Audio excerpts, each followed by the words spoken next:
Hello everyone and welcome back to our channel. In this video, we will talk about the chapter number 8 of class 12, that is Human Health and Diseases. So in the previous videos, we have already discussed about many type of diseases that are caused by various different type of organisms. Now, in this video, we will talk about immune system. So, without wasting any time, let's start with our topic. Every day, we are exposed to a large number of infectious agent. तो हर दिन हम कोई ना कोई ऐसे चीज़ें जो कि हमारे अंदर बीमारी कॉज कर सकती हैं, हमें किसी भी तरीके से इन्फेक्ट कर सकती हैं, इस टाइप के ऑर्गेनिजम्स के कांटेक्ट में आते हैं. However, only a few of these exposures result in diseases. But फिर भी सिर्फ कुछ ही ऐसे केसेस होते हैं जिसके अंदर हमें वो बीमारी लगती है. Why is that so? तो ऐसा क्यों है? This is due to the fact that body is able to defend itself from most of these foreign agents. तो ये सिर्फ कुछ ही बीमारियां जो हमें लगती हैं वो इसी वजह से हैं क्योंकि हमारा जो शरीर है उसके अंदर अपने आप को डिफेंड करने की पावर प्रेजेंट है. ऐसे जो फॉरेन पार्टिकल्स से अपने आप को वो प्रोटेक्ट कर सकता है. This overall ability of the host to fight the disease causing organisms conferred by the immune system is called immunity. तो कोई भी होस्ट यानी कोई भी ऑर्गेनिज्म उसकी वो एबिलिटी जिसकी मदद से वो जो डिज़ीज़ कॉजिंग माइक्रो ऑर्गेनिजम्स हैं यानी कि जो पैथोजन हैं उनके अगेंस्ट में लड़ सकता है, उसको हम क्या बोलते हैं? उस इंडिविजुअल की इम्यूनिटी. मतलब किसी भी होस्ट की ओवरऑल एबिलिटी जिसकी मदद से वो पैथोजन्स के अगेंस्ट लड़ सकता है उसको हम इम्यूनिटी बोलते हैं. ये जो इम्यूनिटी है ये दो टाइप की होती है. पहली है इनेट इम्यूनिटी और दूसरी है एक्वायर्ड इम्यूनिटी. इनेट इम्यूनिटी का मतलब होता है कि जो चीज़ बाय बर्थ प्रेजेंट हो, और जो एक्वायर्ड इम्यूनिटी है इसका मतलब होगा कि जो पूरा लाइफ स्पेन है उस इंडिविजुअल का उसके अंदर वो कौन कौन से इम्यूनिटी को अक्वायर करेगा या कौन सी इम्यूनिटी उसके अंदर और नई आएगी. तो हम पहले बात करेंगे इनेट इम्यूनिटी के बारे में. The innate immunity is a non specific type of defence that is present at the time of birth. तो ये जो इनेट इम्यूनिटी है ये क्या है? Non specific type of defence है जो कि जब किसी भी चाइल्ड का बर्थ होता है या किसी भी ऑर्गेनिज्म का बर्थ होता है तब से उस ऑर्गेनिज्म के अंदर प्रेजेंट होती है. Non specific type of defence का मतलब है कि वो जो उसकी एबिलिटी है या वो जो इम्यूनिटी है वो किसी एक पर्टिकुलर बीमारी के अगेंस्ट लड़ने के लिए नहीं है, वो ओवरऑल है सारी चीज़ों के अगेंस्ट मिला जुला रिस्पॉन्स देने के लिए या फिर खुद को प्रोटेक्ट करने के लिए इम्यूनिटी है. It is accomplished by providing the different type of barriers to the entry of foreign agents into the body. तो ये कैसे बचाती है खुद को कि इसके अंदर क्या होगा? इस टाइप की इम्यूनिटी के अंदर अलग अलग टाइप के बैरियर्स होंगे यानी उन पैथोजेंस को रोकने के लिए चेक पॉइंट्स होंगे ताकि वो जो फॉरेन एजेंट है वो हमारे शरीर के अंदर एंटर ना हो पाए. The innate immunity consist of 4 type of barriers. तो ये जो इनेट इम्यूनिटी है इसके अंदर 4 टाइप के बैरियर मौजूद हैं. वो 4 बैरियर कौन कौन से हैं वो अब हम पढ़ते हैं. जो पहला बैरियर है that is physical barrier. The skin on our body is the main barrier which prevent the entry of microorganism. तो सबसे पहला बैरियर कौन सा है? जो हमारी स्किन है. सबसे पहला जो चेक पॉइंट आएगा किसी भी माइक्रो ऑर्गेनिज्म के लिए वो हमारी स्किन होगी।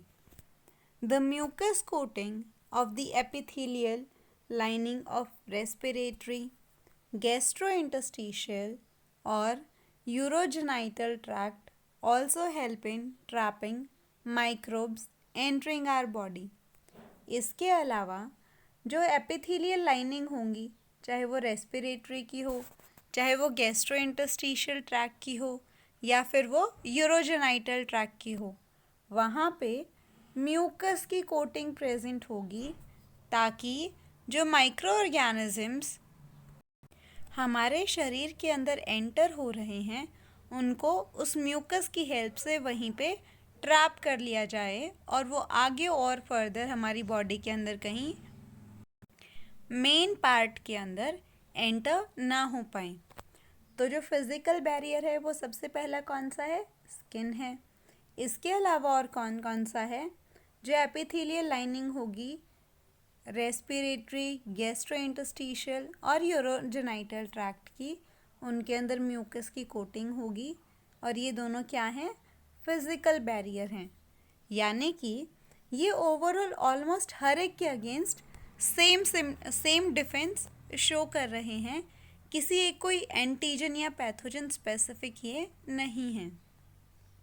जो दूसरा बैरियर है वो है physiological barrier. The acid in the stomach, saliva in the mouth, tears from eyes all prevent the microbial growth। तो अब दूसरा है फिजियोलॉजिकल बैरियर। इसके अंदर 3 चीज़ें आती हैं। सबसे पहला जो है, जो हमारे स्टमक के अंदर एसिड प्रेजेंट होता है वो, जो हमारे माउथ के अंदर सलाइवा होता है वो, और जो हमारी आँखों के अंदर जो टीयर्स होते हैं यानी जो आंसू होते हैं, ये तीनों क्या काम करते हैं? माइक्रोब्स की ग्रोथ को रोकते हैं। तो ये 3 है फिजियोलॉजिकल बैरियर। तीसरा बैरियर है cellular barrier. The certain type of leucocytes of our body like polymorphonuclear leucocytes and monocytes and natural killers in the blood are well macrophages in the tissue can phagocytosis and destroy the microbes। तो जो तीसरे type का barrier है वो है cellular barrier. इसके अंदर कौन कौन सी चीज़ आएंगी? कुछ टाइप के ल्यूकोसाइट्स आएंगे। ल्यूकोसाइट्स के बारे में हम 11th क्लास के अंदर भी पढ़ चुके हैं। तो ल्यूकोसाइट्स में कौन कौन सी चीज़ें हो सकती हैं? WBCs हो सकती हैं, न्यूट्रोफिल्स हो सकते हैं, बेसोफिल्स हो सकते हैं, मोनोसाइट्स, नेचुरल किलर सेल्स, ये सारे किस चीज़ के अंदर इंक्लूड होते हैं? ल्यूकोसाइट के अंदर इंक्लूड होते हैं। तो ल्यूकोसाइट्स जैसे कि WBC, PMNL neutrophils, monocytes, natural killers, और इसके अलावा जो मैक्रोफेजेस प्रेजेंट हैं हमारे टिश्यू के अंदर, वो फैगोसाइटोसिस जो है वो भी कर सकते हैं। और इसके अलावा जो माइक्रो ऑर्गेनिजम्स जो एंटर हो चुके हैं उनको भी किल करने के लिए कैपेबल इनफ हैं। जो चौथा और लास्ट टाइप का इनेट इम्यूनिटी का बैरियर है वो है cytokinin barrier. The virus infected cells secrete proteins called interferons which protect non-infected cells from further viral infection। तो चौथा है साइटोकाइनिन। इसके अंदर ये क्या है? एक टाइप का प्रोटीन है और ये कौन रिलीज़ करता है? ऐसी सेल्स जिनके अंदर वायरल इन्फेक्शन हो चुका है वो सेल्स क्या करेंगी? ये प्रोटीन सिक्रीट करेंगी, यानी कि जो इंटरफेरॉन्स वाला जो सिग्नल है ये प्रोड्यूस करेंगी, और जो बाकी की नॉन इन्फेक्शियस सेल हैं यानी जिनके अंदर अभी तक इन्फेक्शन नहीं हुआ है उन तक सिग्नल भेजेंगी सो दैट कि वो जो वायरल इन्फेक्शन है उसको वहीं रोका जा सके और वो जो आगे न्यू जो हेल्दी सेल हैं वहाँ तक वो इन्फेक्शन ना पहुँच पाए। यहाँ से बहुत बार क्वेश्चन पूछे जाते हैं। या तो ये पूछा जाता है कि इंटरफेरेंस होते क्या हैं, तो क्या है इंटरफेरॉन्स? एक टाइप के प्रोटीन्स हैं जिनको वायरस इन्फेक्टेड सेल सिक्रीट करती है, और इनका काम क्या होता है? जो नॉन इन्फेक्टेड सेल्स हैं उनको सिग्नल पास करना और उनको वायरल इन्फेक्शन से प्रोटेक्ट करना। इसके अलावा क्वेश्चन फिजिकल या फिर फिजियोलॉजिकल बैरियर से भी आता है कि ऐसे पूछा जा सकता है कि which among the following is physiological barrier. तो उनमें से आपको कोई 3 ऑप्शन गलत होंगे और इन तीनों में से कोई ना कोई एक ऑप्शन मेंशन ज़रूर होगा। अब जो दूसरे टाइप की इम्यूनिटी है that is acquired immunity. The acquired immunity on the other hand is pathogen specific. तो ये जो अक्वायर्ड इम्यूनिटी है ये क्या है? पैथोजन स्पेसिफिक है, यानी किसी एक पर्टिकुलर पैथोजन के अगेंस्ट में ही काम करती है। वहीं जो इनेट इम्यूनिटी थी वो क्या थी? Non specific type of immune response था, मतलब इसका complete opposite. It is characterised by memory. और जो अक्वायर्ड इम्यूनिटी है इसकी मेन कैरेक्टरिस्टिक क्या होती है? इसकी मेमोरी, यानी कि जब कोई भी एंटीजन या पैथोजन जब फर्स्ट टाइम हमारी बॉडी के अंदर इनकाउंटर होता है तो उसके अगेंस्ट में हमारे शरीर के अंदर मेमोरी बन जाती है, ताकि अगर अगली बार वही इन्फेक्शन अगर दोबारा हो तो हमारा शरीर उससे लड़ पाए।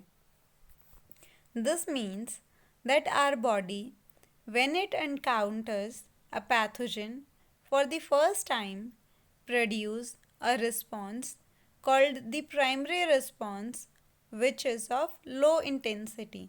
तो यानी जब हमारा शरीर के अंदर पहली बार कोई पैथोजन एंटर करता है तो उस टाइम पे जो इम्यून रिस्पॉन्स पैदा होता है उसको हम क्या बोलते हैं?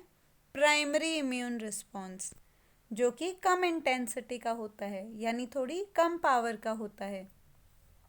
The subsequent encounter with the same pathogen elect a highly intensified secondary और अनएमियंसेटिक response.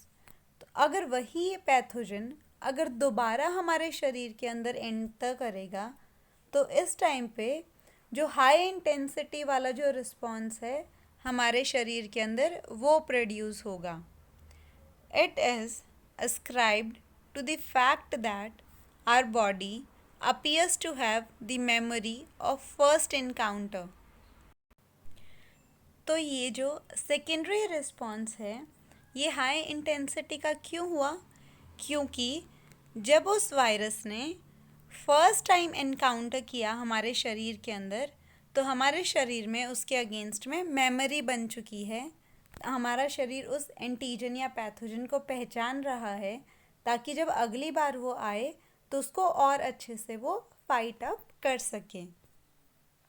The primary and the secondary immune response are carried out with the help of two special type of lymphocytes present in our body, that is B lymphocyte and T lymphocyte। तो हमारे शरीर के अंदर ये जो primary और जो secondary response generate हो रहा है ये 2 टाइप के लिम्फोसाइट की वजह से हो रहा है, और वो 2 टाइप के कौन कौन से हैं? बी लिम्फोसाइट और टी लिम्फोसाइट। अब देखते हैं कि ये बी और टी लिम्फोसाइट करते क्या हैं। The B lymphocytes produces an army of proteins in response to pathogens into our blood to fight with them. तो ये जो पहले वाला दैट इज़ बी लिम्फोसाइट है ये क्या करता है? बहुत सारे प्रोटीन्स को प्रोड्यूस करवाता है जैसे ही कोई पैथोजन हमारे शरीर के अंदर एंटर करता है ताकि वो उस पैथोजन के अगेंस्ट में फाइट अप कर सकें। These proteins are called antibodies, और ये जो इसने प्रोटीन्स बनाए हैं इनको हम क्या बोलते हैं? एंटीबॉडीज़ बोलते हैं। तो सीधा सा मतलब ये हुआ कि जो बी लिम्फोसाइट हैं वो क्या करेंगे? एंटीबॉडीज़ बनाती हैं। The T cells themselves do not secrete antibodies but help the B cell produce them। तो ये जो टी लिम्फोसाइट हैं ये खुद तो एंटीबॉडीज़ नहीं बनाती हैं, पर ये बी लिम्फोसाइट की मदद करती हैं ये एंटीबॉडीज़ बनाने के लिए। Each antibody molecule has 4 peptide chains, 2 small called the light chain and 2 longer the heavy chains। तो अगर हम किसी भी एंटीबॉडी के स्ट्रक्चर की बात करें तो जो एंटीबॉडी का जो स्ट्रक्चर है वो कौन से अल्फ़ाबेट को रिजेंबल करता है? वाई जो अल्फ़ाबेट है उसको ये रिजेंबल करता है, और इसके अंदर 4 पेप्टाइड की चेन्स होती हैं। तो जो 2 चेन होंगी जो छोटी होंगी उनको हम क्या बोलेंगे? Light chain. वहीं जो लंबे वाली चेन होंगी उनको हम क्या बोलेंगे? Heavy chain. यानी हमने बोला था कि उसके अंदर 4 पेप्टाइड की चेन होंगी, तो 2 तो होंगी लाइट और 2 होंगी हैवी। हंस N antibody is represented S H2 and L2। तो इनकी रिप्रेजेंटेशन क्या है? H2 and L2। H2 का मतलब 2 हैवी चेन और L2 का मतलब 2 लाइट चेन। तो एक बार अब हम दोबारा से डायग्राम देख लेते हैं एंटीबॉडी का। तो ये तो है एंटीजन बाइंडिंग साइट एंटीबॉडीज़ की। एंटीजन बाइंडिंग साइट का मतलब ये है कि वो जो भी पैथोजन या जो एंटीजन है वो एंटर किया है हमारे शरीर के अंदर, वो यहाँ पे बाइंड अप होगा इस एंटीबॉडी में। जो ये 2 छोटी चेन हैं इनको हम क्या बोलते हैं? Light chain. और ये जो 2 लंबी चेन हैं इनको हम क्या बोलते हैं? Heavy chain. और इसका स्ट्रक्चर किसको रिजेंबल करता है? वाई अल्फ़ाबेट को। और इसका जो रिप्रेजेंटेशन है वो क्या है? H2L2। The different type of antibodies are produced in our body. तो हमारे शरीर के अंदर बेसिकली 5 टाइप की जो एंटीबॉडीज़ हैं वो प्रोड्यूस अप होती हैं। जो पहली है वो IgA, IgM, IgE, IgG are some of them. तो यहाँ पे तो 4 एंटीबॉडीज़ को मेंशन किया हुआ है, पर एक और एंटीबॉडी है दैट इज़ IgD। तो ये 5 टाइप की एंटीबॉडीज़ हैं वो ह्यूमन बॉडी के अंदर प्रोड्यूस होती हैं। A cartoon of an antibody is given in figure 8.4। तो एंटीबॉडी का जैसा डायग्राम है वैसा ऊपर जो डायग्राम है उसमें दिखाया हुआ है। Because these antibodies are found in the blood, the response is also called as humoral immune response. तो इस टाइप का रिस्पॉन्स जिसके अंदर एंटीबॉडीज़ मिल रही हैं उसको हम क्या बोलते हैं? Humoral immune response. मतलब जो एंटीबॉडीज़ की वजह से जो रिस्पॉन्स आया वो है humoral immune response. This is one of the 2 type of acquired immune response, antibody mediated. तो बेसिकली हमारे शरीर के अंदर अगर हम अक्वायर्ड इम्यूनिटी की बात कर रहे हैं तो 2 टाइप के इम्यून रिस्पॉन्स आते हैं। एक तो है ह्यूमरल इम्यून रिस्पॉन्स और दूसरा है सेल मेडिएटेड इम्यून रिस्पॉन्स। तो ये जो ह्यूमरल इम्यून रिस्पॉन्स है ये एंटीबॉडीज़ की वजह से होता है। The second type is called cell mediated immune response और CMI। मतलब कि जो दूसरे टाइप का जो इम्यून रिस्पॉन्स है वो कौन सा है? Cell mediated. और ये वाला इम्यून रिस्पॉन्स किसकी वजह से आता है? टी सेल, या फिर हम उनको टी लिम्फोसाइट भी बोल सकते हैं। तो ये उन टी लिम्फोसाइट्स की वजह से आता है। The T lymphocytes mediated CMI। अब यहाँ से बहुत बार क्वेश्चन ऐसे पूछा जाता है कि जो सेल मेडिएटेड इम्यून रिस्पॉन्स है उसको कौन करवाता है? तो सही आंसर क्या होगा? T lymphocyte. वहीं जो ह्यूमरल इम्यून रिस्पॉन्स है वो किसकी वजह से प्रोड्यूस होता है? एंटीबॉडीज़ की वजह से प्रोड्यूस होता है। Very often when some human organ like heart, eye, liver, kidney fail to function satisfactorily, the transplantation is the only remedy to enable the patients to live a normal life। तो बहुत बार बहुत सारे organs के अंदर कोई भी जो function है वो काम नहीं करता, जैसे कि हार्ट है, आई है, लिवर है या फिर किडनी है। अगर ये ऑर्गन काम करना बंद कर दें तो ऐसे सिचुएशन में क्या करना पड़ता है, ट्रांसप्लांटेशन करने की ज़रूरत पड़ती है, यानी कि उस ऑर्गन को किसी फंक्शनल ऑर्गन से रिप्लेस करना पड़ता है। वो जो फंक्शनल ऑर्गन है वो कहाँ से आएगा, कोई भी जो सूटेबल डोनर है जो कि अपनी मर्ज़ी से अपना ऑर्गन डोनेट करने को रेडी है, उस जो पर्सन है उससे वो ऑर्गन लेके और जो इन्फेक्टेड पर्सन है उसके अंदर ट्रांसप्लांट किया जाएगा।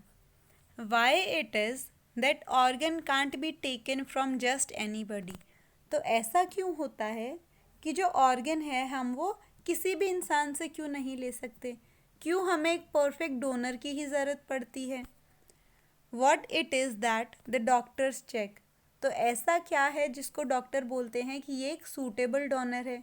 कोई भी दो इंडिविजुअल या फिर बहुत सारे इंडिविजुअल्स में से कैसे डॉक्टर आइडेंटिफाई करेगा कि ट्रांसप्लांट के लिए सूटेबल डोनर कौन है। The graft from just any source, an animal, another primate or any other human being can't be made since the graft would be rejected sooner or later।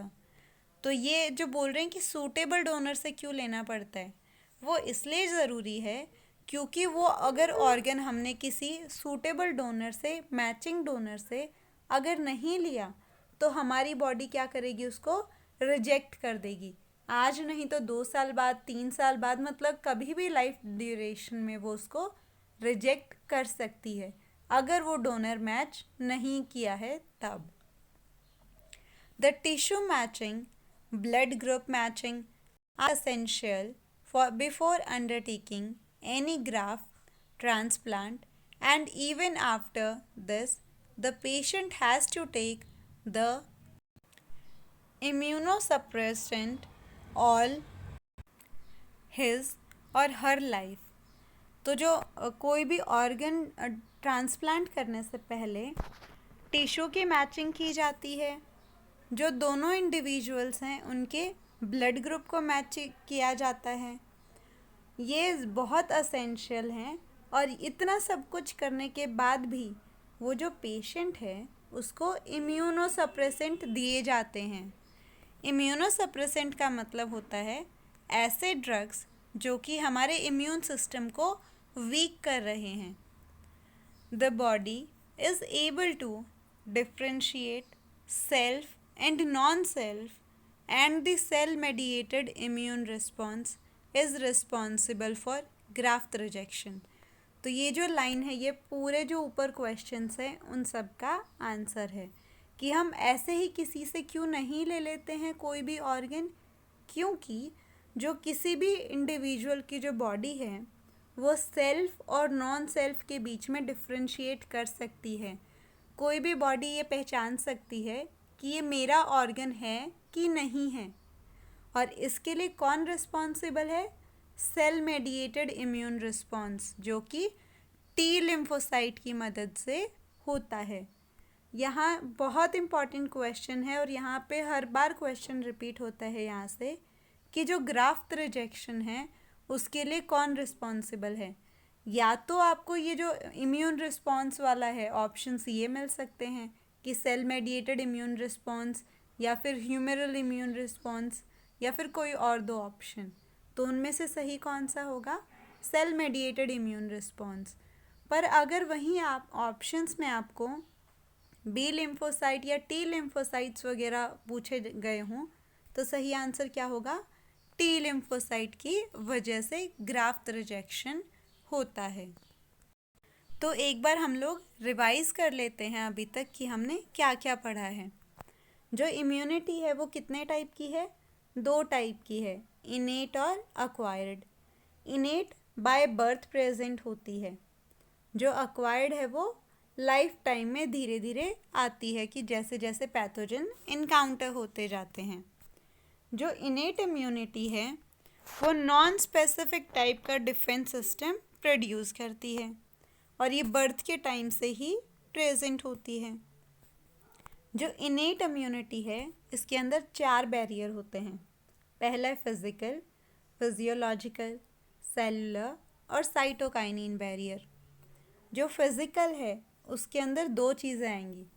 पहली तो है skin, इसके अलावा जो रेस्पिरेटरी, गैस्ट्रोइंटेस्टिशियल और urogenital track की जो epithelial linings हैं वहाँ पे म्यूकस की कोटिंग प्रेजेंट होगी। ये भी क्या है, एक टाइप का फिजिकल बैरियर है। दूसरा है फिजियोलॉजिकल बैरियर। तो फिजियोलॉजिकल बैरियर के अंदर 3 चीज़ें इंक्लूडेड हैं। पहला है एसिड इन स्टमक, दूसरा है सलाइवा इन माउथ और तीसरा है टीयर्स इन आइज़। जो तीसरा है that is cellular barrier. Cellular barrier के अंदर कौन आएंगे, ल्यूकोसाइट्स आते हैं, न्यूट्रोफिल्स आते हैं, मोनोसाइट्स वगैरह आते हैं। जो चौथा है साइटोकाइनिन, उसके अंदर क्या होता है, इंटरफेरॉन्स प्रोड्यूस होते हैं।